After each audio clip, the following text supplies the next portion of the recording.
முன் புன்னகையோடு நின்றிருந்த தீவனை கண்டதும் யோசனையோடு இறங்கினாள் தமிழினி. வாமா, நேரமாச்சு. மங்களம் அழைத்து கொண்டு முன்னே செல்ல பட்டு வேஷ்டி சட்டையை கண்டதும் தான் புரிந்தது பதிவு திருமணத்திற்கான ஏற்பாடு என்று. அவள் நினைத்தது போன்றே யாரோ ஒருவன் கையில் 2 மாலைகளோடு தீவனின் அருகில் வந்தான். எல்லாம் ஏற்பாடு முடிஞ்சது, வாங்க வந்து கையெழுத்து போட்டா போதும். உள்ளிருந்து ஒருவன் வந்து உரைக்கவே, சரி இதோ எல்லாருமே வந்துட்டோம் என்று தீவன் தன்னை நோக்கி வந்து கொண்டிருந்த தமிழினியைத்தான் கண்டான். உள்ளுக்குள்ளோ பயம், காரணம் தெரிந்து மறுத்து விடுவாளோ என்ற எண்ணம். தமிழினி, என்ன தீபன் இதெல்லாம்? முறைப்போடு கேட்க, நீங்க எல்லாரும் போங்க, நாங்க வந்துடுறோம் கூறிய தீபன் அனைவரையும் அனுப்பி வைத்து அவளின் கரங்களை மென்மையாய் பற்றினான். காதல் திருமணம் செய்ய வந்த காதல் ஜோடி போன்ற தவிப்பு அவனிடம். தமிழினி, நம்ம கல்யாணத்தை இன்னும் ரெஜிஸ்டர் பண்ணல, அதான் இன்னைக்கு அதுக்கான ஏற்பாடு தயக்கத்தோடு கூறவே அவளோ அமைதியாகவே இருந்தாள். நீ அமைதியா இருக்கிறத பார்த்தா எங்க உனக்கு பிடிக்க வேண்டாமோ சொல்லிருவியோன்னு தோணுது. அப்படி மட்டும் சொல்லிடாத தமிழினி, பிளீஸ். முகத்தில் கெஞ்சலோடு மறுப்பு வரக்கூடாது என்ற நம்பிக்கையோடு கேட்பவனை கண்டால், அப்போ நான் ரிஜெக்ட் பண்ணிருவேன் நினைச்சிருக்கீங்களோ? எப்போ எந்த நிமிஷம் எது எப்படி மாறும்னு சொல்ல முடியாதுல, அதான் என்க அவளின் விழிகளில் தெரியும் அனல் பார்வை மேலும் தாக்கவே பொசுங்கினான். சரி சரி, சாரி. இன்னைக்கு என் தாத்தாவை நான் பார்க்க காரணமா இருந்ததால விடுறேன். இப்பவாவது இந்த மரமண்டிக்கு இந்த விஷயம் தோணுச்சு கூறிக்கொண்டு முன்னே சென்றார். பதியாத திருமணத்துக்கு டிவோர்ஸ் பேப்பர்ல கையெழுத்து போட்டு யாரோ கொடுத்தாங்களே, அவளோடு வந்தவாறு சீண்டலாய் தீபனும் கூறவே, அந்த டிவோர்ஸ் பேப்பரை கொடுத்தது யாரா? புருவம் உயர்த்தி கேட்க தலை சாய்ந்தான். அதன் பின் இருவரும் உள்ளே நுழைய அவர்களுக்காக அனைவரும் காத்திருக்க கொடுத்த மாலையை இருவரும் மாற்றிக்கொண்டனர். தாலி கட்டிட்டீங்கன்னா இல்ல மோதிரம் மாத்திக்கிறீங்களா? அலுவலர் கேட்க திருமண புகைப்படம் ஒன்றை திருத்தணி அவரின் கரங்களில் கொடுக்க பின் இருவரும் கையெழுத்திட கூறினர். தீபன் தமிழினி இருவரும் சந்தோஷமாக மனமகிழ்வோடு அதில் கையெழுத்திட்டு வருடங்கள் கடந்து பதிவு செய்து கொண்டனர். தீபனின் நண்பர்கள் இருவர், வசந்த் பெற்றோர்கள் அனைவரும் வாழ்த்து உரைக்க இனிப்புகளும் பரிமாறிக்கொண்டனர். Are you happy? நோ. அப்ப நான் என்ன பண்ணணும்னு சொன்னா நல்லா இருக்கும். முடியாது, நான் சொல்லி நீங்க நிறைவேற்றினா என்ன திருப்தி எனக்கு? ஓகே, நிச்சயம் ஒரு நாள் நடக்கும். சரி, இப்ப போகலாமா? எங்க? ஹோட்டல். எதுக்கு? வீட்டுக்கு போவோம். அதுக்குள்ள என்ன அவசரம்?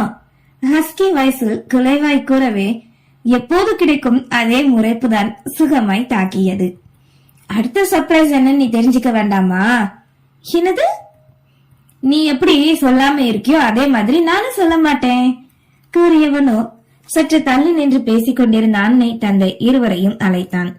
பின் தங்களின் காரிலே நால்வரும் பிரம்மாண்டமான ஸ்டார் ஹோட்டல் ஒன்றிற்கு செல்ல, சாப்பிட இவ்வளவு பெரிய ஹோட்டலுக்கு கூட்டிட்டு வர்றதுக்கு வாய்ப்பே இல்லையே, எனக்கு பிடிக்காதன்னு உனக்கு தெரியும், இப்ப எதுக்கு கூட்டிட்டு வந்திருக்கான் இங்க நினைத்தவாறு தன் குடும்பத்தோடு உள்ளே நுழைந்தாள். வரவேற்பில் அவர்களை வரவேற்றனர். கீழ்த்தளத்தில் இருந்த உணவகம் அழைத்து சென்றனர். அதன் பின் அனைவரும் மதிய உணவு உண்டு முடிக்க அதுவரையிலுமே முறைப்போடே இருந்தாள்.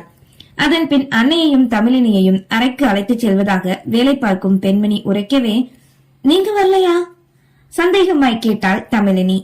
எங்களுக்கு வேறொரு தலையை சாய்த்து கொண்டு கூற, ஓவர் பில்டப் கொடுக்க வேண்டாம், நான் கண்டுபிடிச்சிருவேன் சிரிப்போடு கூறிய தமிழினி அத்தையோடு அங்கிருந்து சென்றாள். அந்த ஸ்டார் ஹோட்டலில் அவர்களுக்காகவே ஒரு அறையை புக் செய்து வைத்திருந்தனர். அங்கே அழைத்து செல்ல அறையில் உள்ள 2 பெண்கள் அமர்ந்திருந்தனர். வாங்க மேடம், நீங்க தான் தமிழினியா? எஸ். நீங்க யாரு? உங்களுக்கு மேக்கப் பண்ண வந்திருக்கோம்.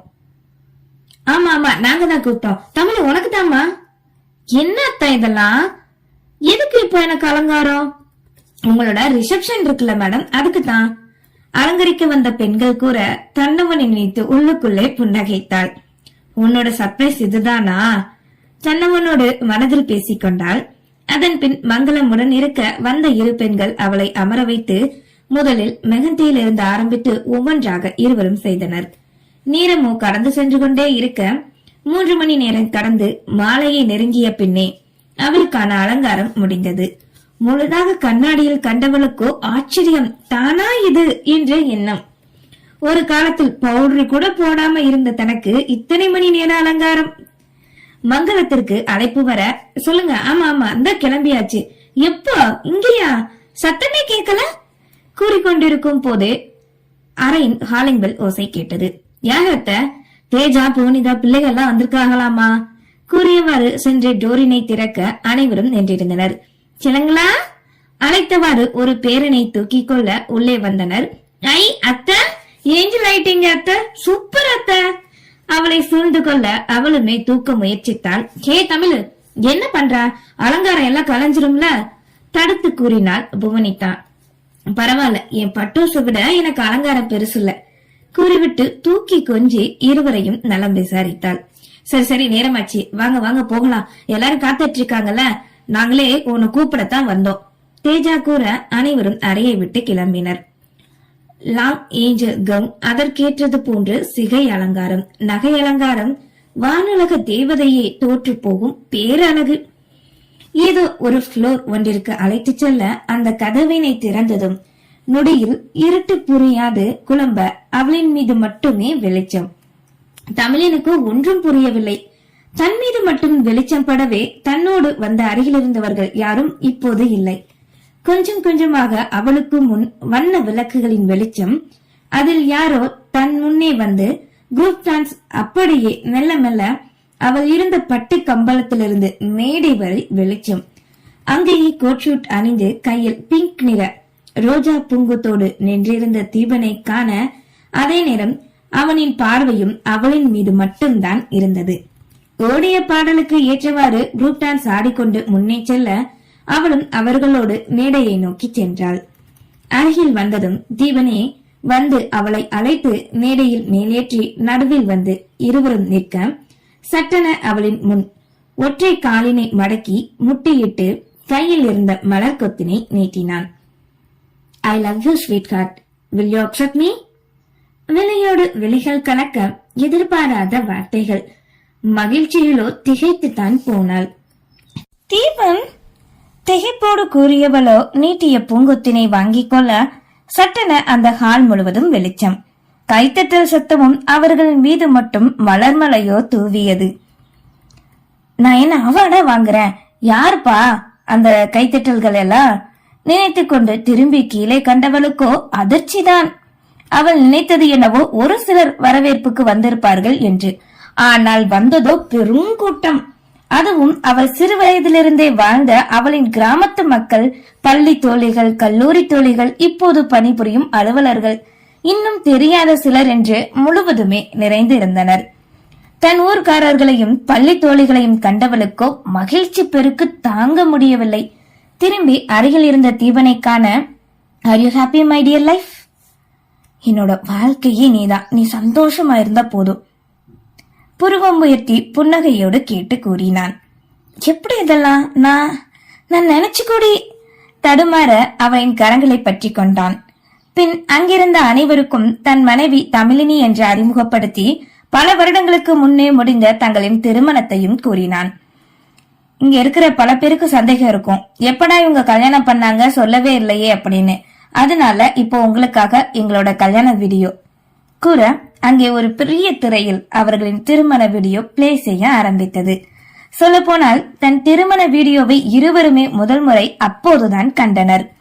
அதில் வெக்கத்தோடு சிறு பெண்ணாய் தயங்கிக் கொண்டு வலம் வரும் தமிழினி, இளஞ்சனாய் ஒட்டுதலின்றி விலகி செல்லும் தீபன், பெரியவர்களின் ஆசீர்வாதம், சிறு சிறு சடங்குகள், புகுந்த வீடு வருவது, இப்படி ஒவ்வொன்றையும் அழகாக வீடியோவாக பதிவு செய்திருந்தது. அது முடியவும் அவங்க எல்லாருக்கும் இப்ப ஒரு சந்தேகம் இருந்திருக்கும். அது என்னன்னா, எங்க 2 பேருக்கும் எதிர்பாராத திருமணம் பல வருஷத்துக்கு முன்னாடியே முடிஞ்சிருச்சு. அப்ப எனக்கு கல்யாண விருப்பமே இல்ல, கட்டாயம்தான். நாங்க அந்த நிமிஷம் உலகத்துல அடி எடுத்து வைக்காத ஒரு தம்பதிகள் தான் சொல்லலாம்.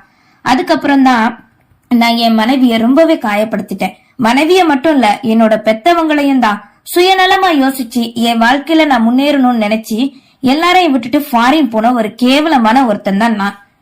கூறிக்கொண்டிருக்கும் போதே தமிழினி கை வேண்டாம் என அவனை அழுத்தியது. அவளின் பார்வையும் அதனையே கெஞ்சுதலோடு வேண்ட, இப்போ வாழ்க்கைனா என்ன, குடும்ப உறவு, திருமண உறவு என்னன்னு புரிஞ்சுக்கிட்டு இந்த சமூகத்துல எங்களுக்குன்னு ஒரு இடத்தை உருவாக்கிக்கிட்டோம். இனி நாங்க சந்தோஷமா எங்களோட வாழ்க்கையை ஆரம்பிக்க போறோம். அதுக்கான ஆசீர்வாதம் கிடைக்க உங்களை நாங்க இங்க அழைச்சிருக்கோம். இங்க எங்களுக்காக வந்த எல்லாருக்குமே தேங்க்ஸ் a lot. இங்க இருவரும் கரம் பற்றியவாறு ஒருவரை ஒருவர் பார்த்து கொண்டனர். பின் வந்தவர்கள் அனைவரும் பரிசு பொருட்கள் கொடுத்து வாழ்த்து கூற, தன் ஊர்க்காரர்களை கண்ட தமிழினியோ எல்லையில்லா சந்தோஷத்தில் நலம் விசாரித்தாள். ஒவ்வொருவரின் பெயரையும் சொல்லி நலம் விசாரிக்க அவர்களும் பாசமோடு தழுவி மனதார வாழ்த்த இன்பமாய் ஏற்றுக்கொண்டாள். தன் பள்ளி தோழிகள் ஒன்றாய் விளையாடிய தருணங்கள் எல்லாம் கண்டதும் நினைவுக்கு வர முகமோ பிரகாசித்தது. ஹே காயத்ரி, தாமர, ஆத்தி, நான் நினைச்சு கூடி பாக்கல உங்க எல்லாரையும் பாப்பேன்னு. நீ கூடவே இருங்கடி. இது யாரு, உங்க குழந்தைகளா? ஆமா, அப்புறம் இவங்கதான் என்னோட வீட்டுக்காரர் என்று 3 உயிர் தோழிகளும் அவரின் கணவன்களையும் குழந்தைகளையும் அறிமுகப்படுத்தினர். மன்னிச்சிருங்க அண்ணா, உங்க யாரோட கல்யாணத்துக்கும் என்னால வர முடியாம போச்சு. என் தாமரை எப்பவும் உன்னை பத்தியதாமா சொல்லுவா. ஆமா, ஆத்தையும் தான்.